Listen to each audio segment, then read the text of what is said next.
कई लोगों को संसार में अपने रूप का अभिमान होता है, किसी किसी को अपने पद का अभिमान होता है, किसी किसी को अपने ज्ञान का अभिमान होता है, किसी किसी को अपने बल का अभिमान होता है। अरे भैया, ऐसे अभिमानी तो आपने देखे होंगे, लेकिन हमने ऐसे भी देखे हैं कि किसी किसी को अपनी बीमारी का भी अभिमान होता है।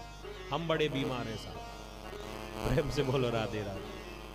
हमें कई मिलते हैं जी जो अपनी बीमारी को भी बड़े अभिमान से बताते हैं। अरे महाराज, वो तो हम थे जो बच गए, कोई और होता तो अभी तक तो चल बसता। अपनी बीमारी, जो बीमारी में खर्चा हो रहा ना, उसका भी बड़ा बखान करेंगे। अरे महाराज, इटावा में तो कोई डॉक्टर ही नहीं है जो हमें ठीक कर पाए, तो फिर भैया कहाँ इलाज किया? अरे साहब, बंबई गए और वहां डॉक्टर ने कह दिया कि अमेरिका जाना पड़ेगा।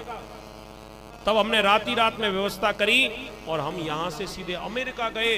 तब वहां जाकर हमारा इलाज हुआ और इतना लाख रुपए खर्च हुआ। महाराज, अगर ये व्यवस्था नहीं करते तो हमारा प्राण नहीं बचता। बंबई जाना पड़, बंबई के डॉक्टर बेकार हो गए। भारत में तो कोई डॉक्टर बचा ही नहीं, विदेश में जाकर अपना इलाज करवाए। अब बताओ, अपनी बीमारी का भी इतना जोर जोर से बखान करना, जो बीमारी का भी अभिमान लेकर बैठा हो, बताओ उसको भगवान कहां से मिले? तभी तो संत गाते हैं, जिस मन में अभिमान भरा, भगवान कहां से आए। जिस घर में हो घोर अंधेरा, मेहमान कहां से आए। राम नाम की ज्योति कोई जला के देख ले, राम नाम अति मीठा है, कोई गा के देख ले। आ जाते हैं राम, कोई बुला के देख ले। इसलिए अभिमान कहीं मन में आ गया तो भगवान मिल भी जाए तो भी छूट जाएंगे। यही तो किया भगवान ने। गोपियों को प्रभु का दर्शन प्राप्त हो गया था, लेकिन जब अभिमान आ गया तो भगवान अंतर्ध्यान हो गए, राधा रानी को भी छोड़ दिया। ये लीला करने का भाव ये है, भगवान सबसे ज्यादा प्रेम यदि करते हैं तो राधा रानी से, लेकिन कहीं राधा रानी के मन में भी अभिमान आ गया तो समय आने पर भगवान राधा रानी को भी छोड़ सकते हैं। तो हमारी तुम्हारी तो गिनती ही कितनी है, ये हमें समझना चाहिए। सब गोपियां बेचारी भगवान को ढूंढने लगी, अकेले में राधा रानी ढूंढ रही हैं। गोपियों से जब राधा रानी मिली, सब पूछ रही हैं, कन्हैया को देखा? राधा रानी कहने लगी कि अभी मेरे संग में ही था, पता नहीं कहां चला गया। रात्रि में सब जगह ढूंढ रही है, राधा ढूंढ रही, किसी ने मेरा श्याम देखा? खूब प्रयास किया, लेकिन कहीं भी भगवान का दर्शन नहीं हुआ। पुनः पुलिन मांगत्य कालिंद्या कृष्ण भावना।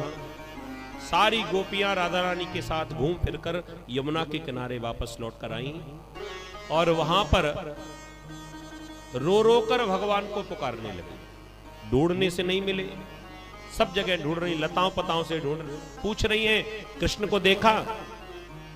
राधा रानी ने आकर तुलसी से पूछा, अरे वृंदा, तूने मेरे कृष्ण को देखा है? एकदम हवा चली सो तुलसी हिलने लगी। जैसे ही तुलसी हिली तो एक गोपी कह रही है, इसे तो पता भी होगा तो भी नहीं बताएगी, क्योंकि ये तो पहले से हमारी सौतन बनी बैठी है। इसने, हमें लगता है, हमारे श्याम सुंदर को छुपा लिया है, ये नहीं बताएगी। राधा रानी ने कह दिया, मुझे पता है कृष्ण कैसे मिलेंगे।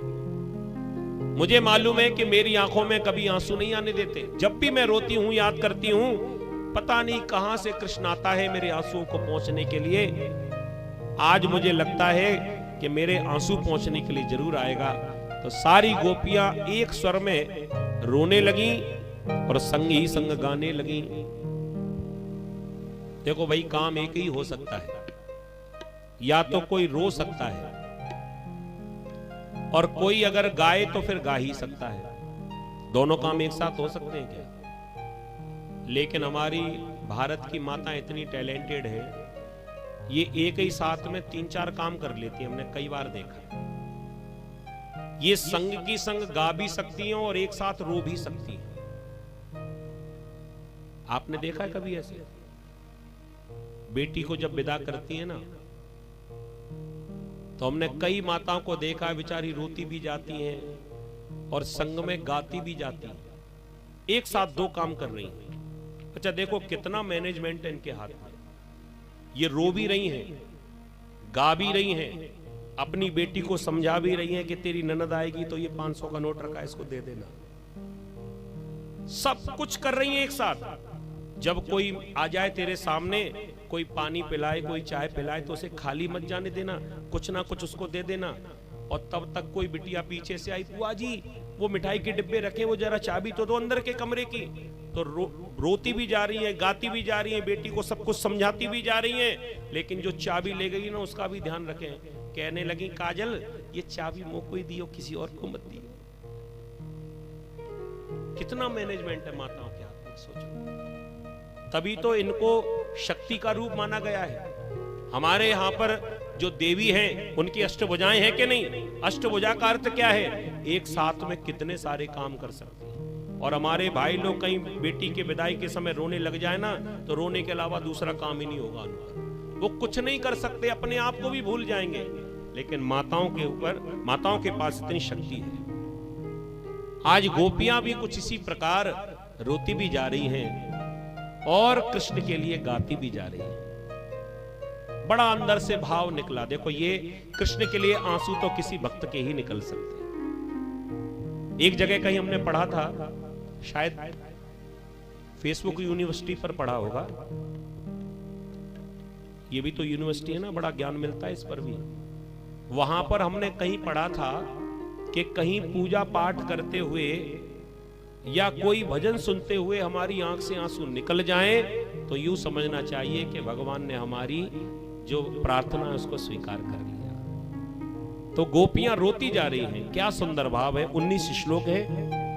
गोपी गीत ही नाम दिया है इस गीत का, गोपियों ने गाया है, तो इस गीत को गोपी गीत कहा गया है।